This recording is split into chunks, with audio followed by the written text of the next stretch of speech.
சுவாமி கோவிலில் நாளை சூரசம்ஹார விழா நடைபெறவுள்ள நிலையில் கோவில் முகப்பை அலங்கரிக்க 2 டன் மலர்கள் மற்றும் பழங்கள் கொண்டு தோரணங்கள் அமைக்கும் பணிகள் நடந்து வருகிறது.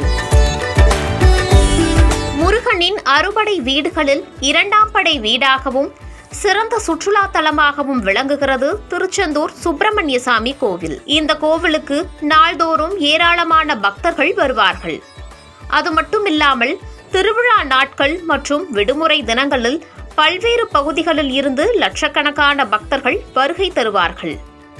சிறப்பு வாய்ந்த திருச்செந்தூர் சுப்பிரமணிய சுவாமி கோவிலில் ஆண்டுதோறும் பல்வேறு திருவிழாக்கள் நடந்தாலும் கந்தசஷ்டி திருவிழா வெகு விமர்சையாக நடைபெறும்.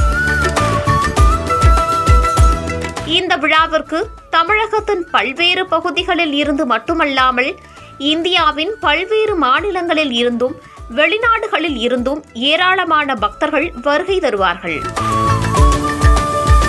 கோவிலுக்கு வருகை தரும் பக்தர்கள் கந்தசஷ்டி நாளில் 6 நாட்கள் கோவிலில் விரதமிருந்து சூரசம்ஹார விழாவில் கலந்து கொள்வார்கள். இந்த ஆண்டிற்கான சூரசம்ஹார கந்தசஷ்டி விழா கடந்த 22ஆம் தேதி யாகசாலை பூஜையுடன் தொடங்கியது.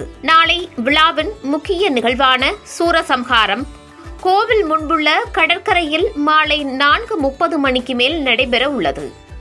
இதற்காக கோவில் நிர்வாகம், மாவட்ட நிர்வாகம் மற்றும் மாவட்ட காவல்துறை சார்பில் பல்வேறு முன்னேற்பாடுகள் செய்யப்பட்டு வருகிறது.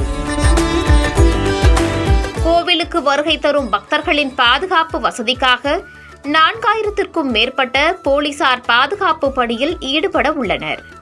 அரசு போக்குவரத்து கழகம் சார்பில் சென்னை, கோவை, மதுரை, திருப்பூர், ஈரோடு போன்ற பகுதிகளில் இருந்து 450க்கும் மேற்பட்ட அரசு பேருந்துகள் இயக்கப்பட உள்ளது.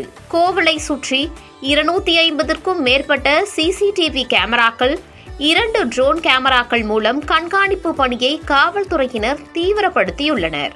இந்த நிலையில் கோவிலின் முன்பக்க வாயிலில் சிறப்பு தோரணம் கட்டுவதற்காக மலர்கள் கொண்டு தோரணங்கள் கட்டும் பணிகள் கோவில் சண்முக விலாச மண்டபத்திற்குள் தொடங்கியது.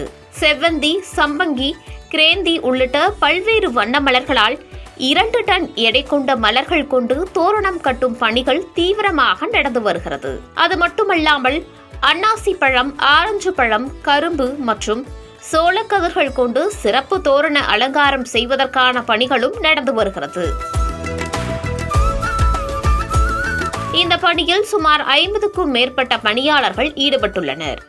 மேலும் கடந்த 2 தினங்களுக்கு முன்பு பெய்த கனமழை காரணமாக வாகனங்கள் நிறுத்துமிடங்களில் ஆங்காங்கே தண்ணீர் தேங்கியுள்ளதால் வெளியூர் பகுதிகளில் இருந்து வரும் வாகனங்கள் தனிநபர் வாகனங்களை தவிர்த்து அரசு பேருந்துகளில் பயணம் செய்யலாம் என்று மாவட்ட நிர்வாகம் சார்பில் கேட்டுக் கொள்ளப்பட்டுள்ளது.